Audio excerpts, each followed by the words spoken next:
Money Morning Live. It's time that we dive into digital assets. To do this, we hook up with Nick Black and we get into our segment called AICI in 5, 4, 3, 2. You have to eat the microphone. That's how you get good audio. You eat the microphone. That's what they say. Eat the microphone. Do you eat the microphone, Eric? Do you eat it? I don't eat the microphone. Face on it. I like it over here.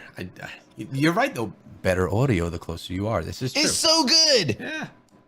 But then you have to do this like all the other financial Hey, I'll be telling you about financial stuff with finance, with news and numbers that you can't understand, can't discern. There's no fact-based evidence. I'll be like Steve Leisman on CNBC and I'll give you a bunch of bull smoke about freaking CPI that I don't even understand because I still believe the Fed prints money. Steve Leisman here. Come on, man. These people are so stupid. God. Anyway. Yep. Nick, what are we talking about on today's show, my friend? Well, we're gonna go old school a little bit because we got some questions and we thought we'd make it more. Remember the old days, Eric, when we first started, me and you years back, and we used to have office hours? I do. Nick, it's been a long time. This has been great. All the years that have passed, stuck together. So for anybody that doesn't know, Eric and I started together. This whole thing was me and Eric years. Yeah, it's technically been years, right? It has been. It's been like almost 3 years, 2.5 years. Yeah, it's been years ago. And we started together, and in another place. It was a dark and cold place, but it got us here. Full of evil. But we're here now, where there's no evil. And so we used to do a show called Office Hours, and Office Hours was just like it sounds like, just questions, random questions from the gallery. And there were even probably statistically more squiggly line dummies in that group than this group. This is at least educated squiggly line dummies. That was all just squiggly line. I mean, just like meth-addled rejects. So anyway, we're definitely a step up from that. So why don't we do that? Why don't we hit the questions that we have queued up? We'll take a quick look at markets, and then we'll come back and we'll do questions that you can just pull randomly from the crowd. What do you say about that, Eric? I love this idea, and I think we're going to start with this question from Roosterfish. Yes. Roosterfish. Wait a minute. Yeah. We can't let that go. We got to talk about that. I should have known that I needed to give you a little time to digest the name. Yeah, Roosterfish. Is there an actual roosterfish? Let me ask the Google. I bet there is a roosterfish. I bet it's got like like a dorsal. There is. Yeah. If I'm given a moment, I could even get a picture of it. My Google's been very laggy lately. The Google. Well, it's because they're not using the same AI that Microsoft is with their deal with OpenAI. Okay, when sending AGIX to MetaMask, what protocol do you recommend? Well, you only have one choice. AGIX right now that you would buy on an exchange like KuCoin or something like that is an Ethereum asset. Now, they are in the process of, they have an AGIX that is a Cardano-based token through a token converter and all that, but you're not going from the Cardano back to MetaMask. That wouldn't make any sense. So you can hold AGIX, the Cardano version, over on Daedalus. You can hold it on the Name wallet. You can probably hold it over whatever, Lace, for those of you that are trying Lace, the Lace wallet. However, if it's Ethereum AGIX, you bought it on KuCoin, you bought it on Gate, or wherever you might have acquired it, it's an Ethereum asset, meaning that's your choice. So yeah, that. There you go. Hey Nick, you want to see the roosterfish? Because it is a real thing. Do I? Look at that thing. Damn, that's badass. Yeah, look at that. It looks kind of scary. It does. It looks like a stingray and a fish combined. I like how it's kind of camouflage and kind of badassy.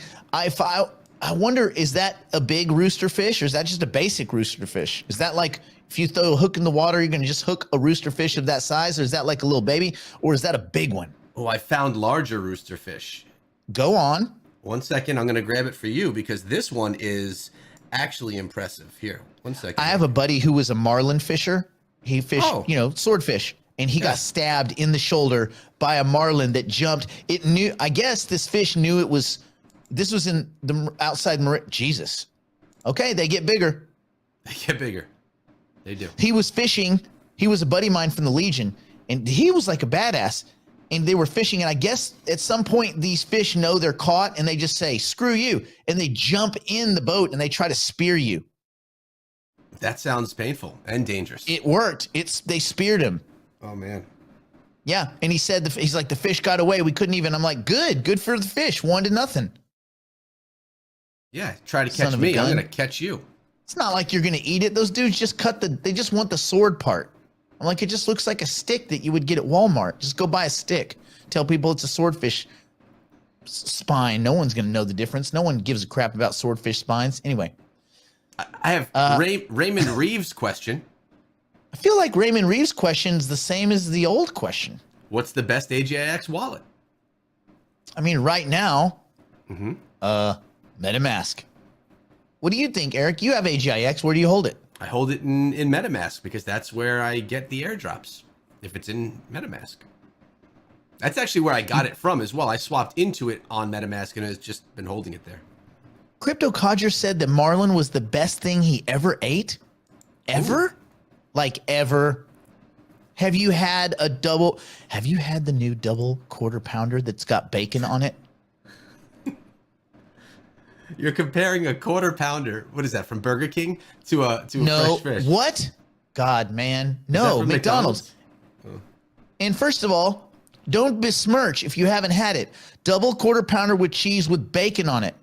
If you haven't had that, you don't know what good living looks like. And man, the minute you finish it, your stomach hurts. Ugh. Like you're not even done yet. You might as well just eat the cardboard. Yuck. Doesn't sound good. Well, it sounds like Royal it's Canadian good, Legion. What up? Bonjour. I do have another question for us, Nick. Servant de Canada avec honneur et fidélité. None of you have had a Sears burger. Okay, the next question is from CT from New York. Hi, I'm also from New York. Any word on the wallet rejuve, REG dot, or the date of it? Okay, that's not a coherent question, CT. I don't know. I'm not sure what you intended to say, but here's what I'm going to read the tea leaves and guess that what you meant to ask was, is there a date for AGIX loyalty rewards for in terms of rejuve or something like that? I guess I don't know. I mean, is there any word on MetaMask wallet rejuve reg date? Right? That's probably what you meant because registration date, right? Yeah, I mean, you don't register anything. There ain't nothing to register yet because there's been no announcements yet. From what I've heard directly from the CEO of Rejuve is that they are trying to map all the Cardano wallets that have AGIX because you have AGIX Cardano. So they're trying to make sure that that community gets included in any future Rejuve airdrops. Ooh, thoughts on the Shanghai hard fork? Interesting. Emeg, good question. Relevant. It's not really Shanghai anymore, is it? It's Chapella. It's Shanghai and Capella, two upgrades. One has to do with consensus and one has to do with execution. Shanghai has to do with the execution layer. Capella has to do with consensus layer. They both happen basically the same time. What does it mean? It means billions of dollars worth of Ethereum that's been staked since 2020 will now be unstaked. And, you know, I mean, kind of common sense. If the supply goes up, but the demand is the same, I don't know. I feel like somebody, somewhere that has Ethereum that's been locked up for almost 3 years might want to, you know, pay rent or buy a car or whatever, or even just take some of their rewards and flip those rewards into USDC or whatever. We're not out of the woods yet. I know that Bitcoin's like 30K. People are like, woo, 30,000.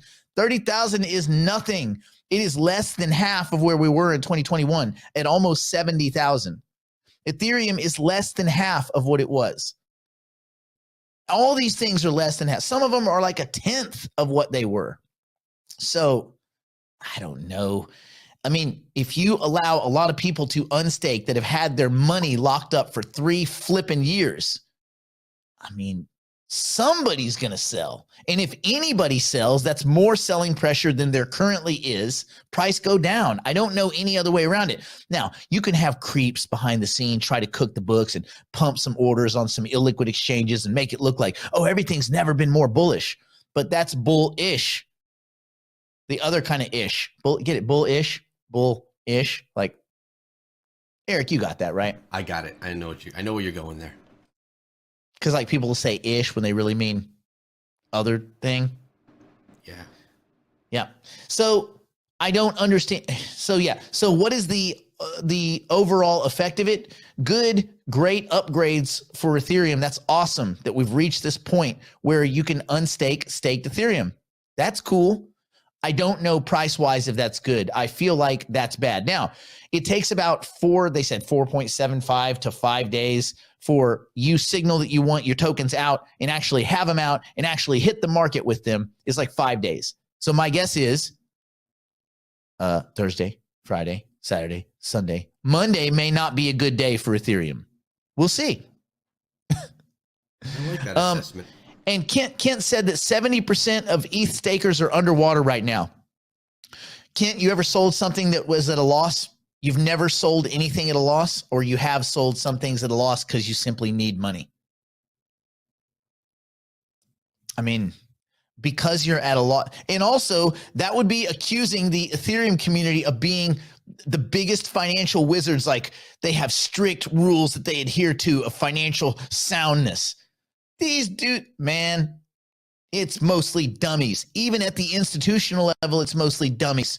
It's guys like like Mike Novogratz, you know, the same D-bag that got lunatic tattooed on his arm like a dummy right before it collapsed. The same dude that had millions at 3 Arrows, millions at FTX. Those kinds of genius gurus, those D-bags make up the majority of the staked ETH. And if they're underwater, Galaxy is getting nuked.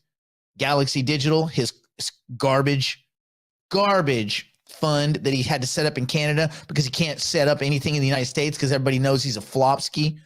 So like, man, just, I don't think that if you right now, some of the unfortunately dumber investors are deeply invested in the crypto space. It is what it is. It's a lot less than it was in 2021 because all those dudes had to go back to work, start driving Uber and Lyft again. Or they got indicted, or they're on their way to prison, right? It's awesome that they finally caught Do Kwon. Man, he used to hate poor people. Like now he is poor people. That's got to be rough. And every time Sam comes up for air, they hit him with more indictments. Whew. So, yeah, me think the upgrade is good technologically for Ethereum, but it's got to be price bad. That's my thoughts. All right, Nick. What else we got?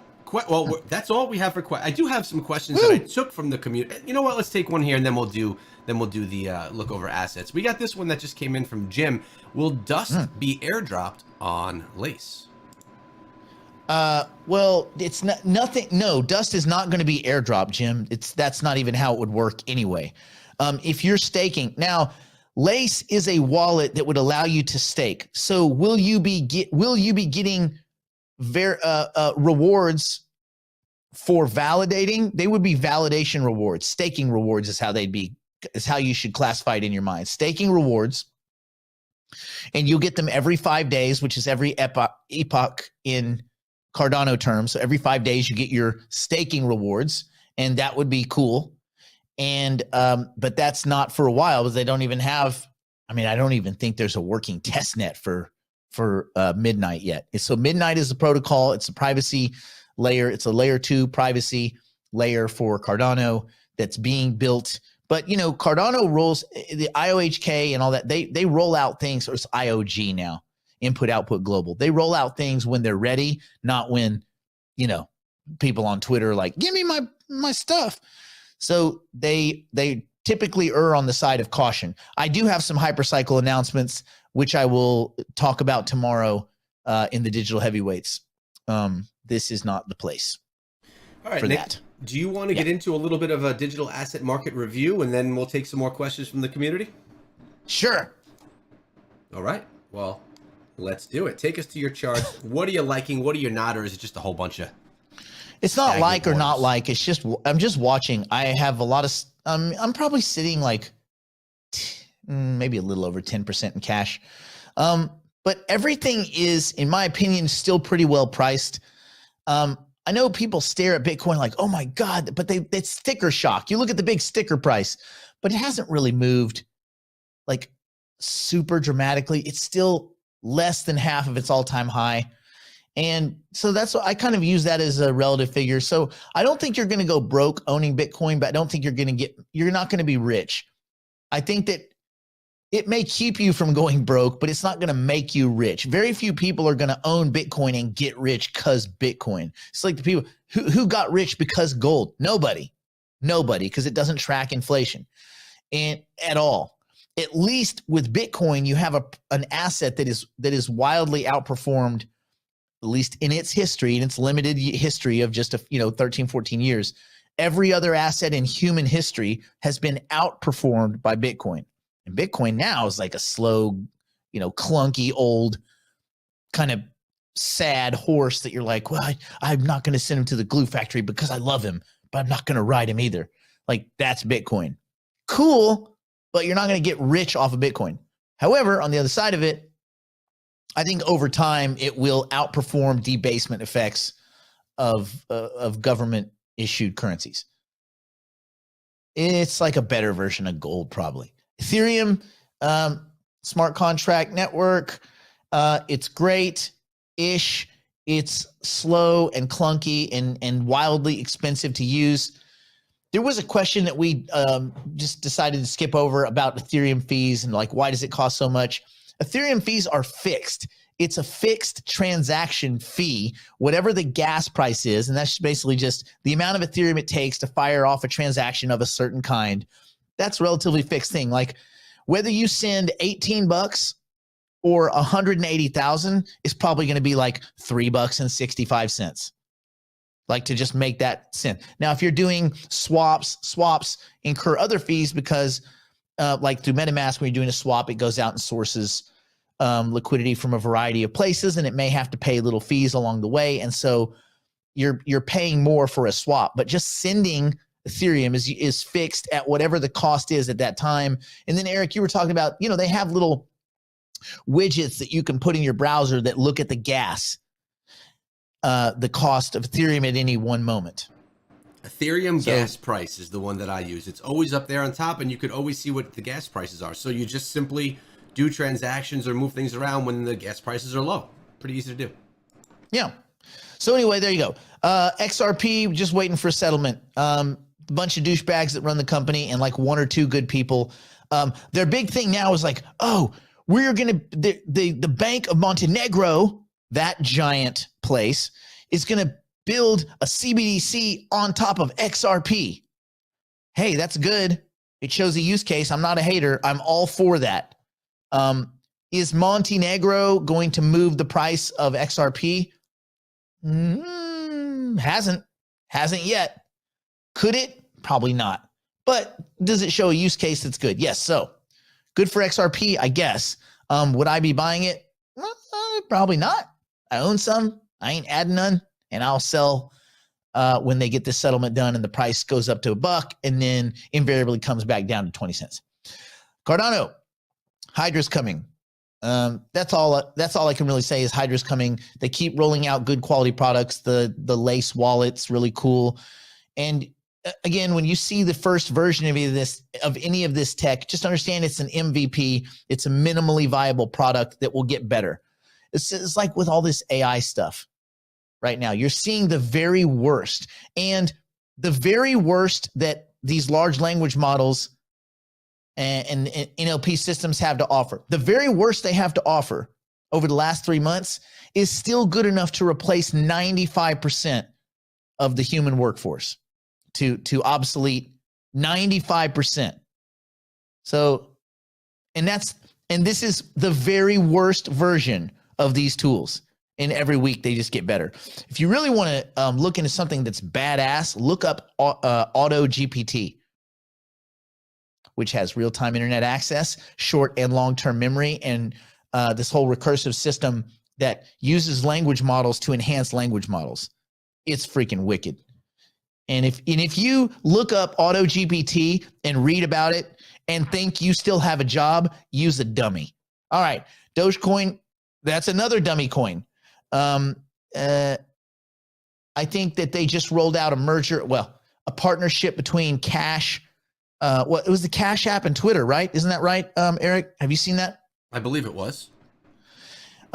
Did it move the needle? I mean, 6% is not bad. You think, well, 6% is nothing. But, I mean, that's better than Ethereum, better than Bitcoin. That's better than everything above it. So it's like, that's okay, I guess.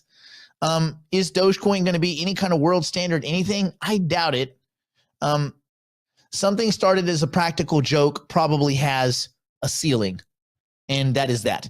Matic, interesting, but not all that interesting. Look, as you look through the market, we're getting green because, every day it's either a green day or basically a red day. And that's cool. I'm not really focused on the day-to-day moves. I'm really focused on where are we in the space of these big cycles? And I think we're still in a very contracted place because, the whole world's in a recession, right? Like, you don't have to look far. We're in a deflationary money environment. People that don't get that just don't understand math. Period. People that are still banging the inflation drum don't understand math. It's like, there's no other, you can't shake math into them. You can't shake, an undergrad and all of a sudden they have PhD level, like math. Like, no, I don't know. It's very weird. So there's nothing super dramatic or exciting happening in the market. And these numbers in crypto terms, these are tiny, tiny nothing numbers. But I will say this, I think the market is very investable right now. And that's the biggest takeaway, is that we're still in what looks like the doldrums of a very bearish market. I say ish, it's not a bear market because the crypto space is not a market. A $1 trillion, $1.2 trillion space, that's not a market. You still have companies that have a higher market cap than this entire market. So we're still a ways away, but we could see some light at the end of the tunnel later on this year when people wise up to the reality of where the world is, and the empty suits at the Fed, convince the 6 people that believe that they are important, that they have some kind of grasp on what's going on, which they clearly do not. Like, oh God, there's so many stupid people. And then there's stupid people that's basically copy and gossip, like the human version of copy and paste. I'm like, well, I can offload all my thinking and just look at CNBC. Whatever they say, that's got to be right. Because CNBC wouldn't get it wrong. They don't have perverse incentives. They're super smart. Like Kramer, gosh, I just need Kramer pumped into my brain every day. Between Kramer and Steve Leisman, I got everything I need. God. Do I have a favorite buy for the day? I do. And if you're a digital heavyweight, I'll tell you all about it. This is not the place for that. That we're not making price predictions. We're not making, we're not telling people what to buy, what not to buy. It wouldn't do you any good anyway. If I told you to buy something, if I didn't also have some relationship with you and tell you when to sell it, I'm doing you a disservice. You need to buy things that you like and sell things that you don't. Do that. I'm long things that I like, and I'm short things that don't make me happy. What do you think? Eric, what are you long on? Where's Eric going long? Long hamburgers? Long double quarter pounder with cheese with bacon? Eric, are you long or short? I'm a sushi guy, man. I'm long sushi. You don't like sushi? I do, but come on, man. Sushi's like fake food. It's not even real food. Totally is real food. You eat it and then you're hungry. No, you need to eat more of it, Nick. And then you're fat and hungry. Okay. With high cholesterol. Hey, Nick, I have one question. Let's take it really quickly. From the chat that came through. Several cryptos are going up. Why is Cardano stuck at 40 cents? I thought you might like this because I know that you like Cardano. You've been a believer for a long time. What are your thoughts on that one? Because people are not buying it. If more people wanted it than selling it, it would go up. That's a pretty, I mean, Venture, not to pick on you, but, that's kind of that's a silly question. The price is right because that is the price. 40 cents. Well, right now, 41.3. That's the price because people agree that that's the price. When people think that there's more value in it, they'll bid up the price. If they think there's less, the price will go down. The price is always right. It's your interpretation of what the future is, where you value an asset, and that's why you would or wouldn't buy it. If it's undervalued, you buy it. If it's overvalued, you sell it. So, why do people choose the color black for evening dresses more than the color turquoise? Because they do.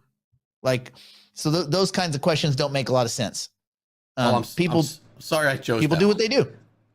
Well, Nick, I want to say you said something really good a moment ago about digital heavyweights. You said, I don't want to give you a recommendation for something unless if I have a relationship with you so that I can tell you when to get out if you feel that that's an important thing to get out of. That's a really great point that I haven't heard you make before here in the main room. So if people want to get involved in digital heavyweights and hang out Nick and have that relationship and be able to know what's good or what he believes is good when he believes you should get in or out, digital heavyweights is where you do that. You can click on the screen or call the number. He is always welcoming of you and his community, as well as the community welcoming you as well. It's a very friendly place.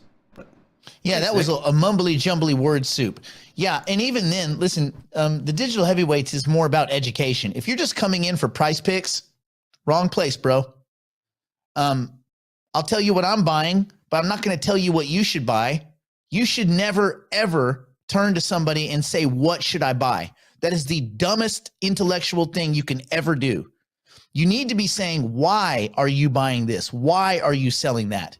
If you just want someone to tell you what, there's plenty of dummies out there that'll just tell you what to buy. And then you'll watch your account evaporate because you don't know what you're buying for what reason. If there's no reasoning behind it, you're wasting your money. You're going to do that, just go to Vegas, bro. I'll get you hooked up. My stepdad used to run the Venetian. Here, we'll get you some weekend comp tickets so you can go blow your rent check. You need to know why you're doing the stuff you're doing, not what. What is a sucker play? What is for dummies? Why will help you, eventually, hopefully retire or not, because I don't think any of us ever get to retire before the T1000s come. But anyway, at least you'll live in a cloud city and you'll get to watch the unrelenting demise of humanity from up above. Maybe eat popcorn or something. All right. Stay in school. Don't do drugs. Don't do anything my poor insolvent drunk, strung out on meth grandmother or Eric would not do, which is very little.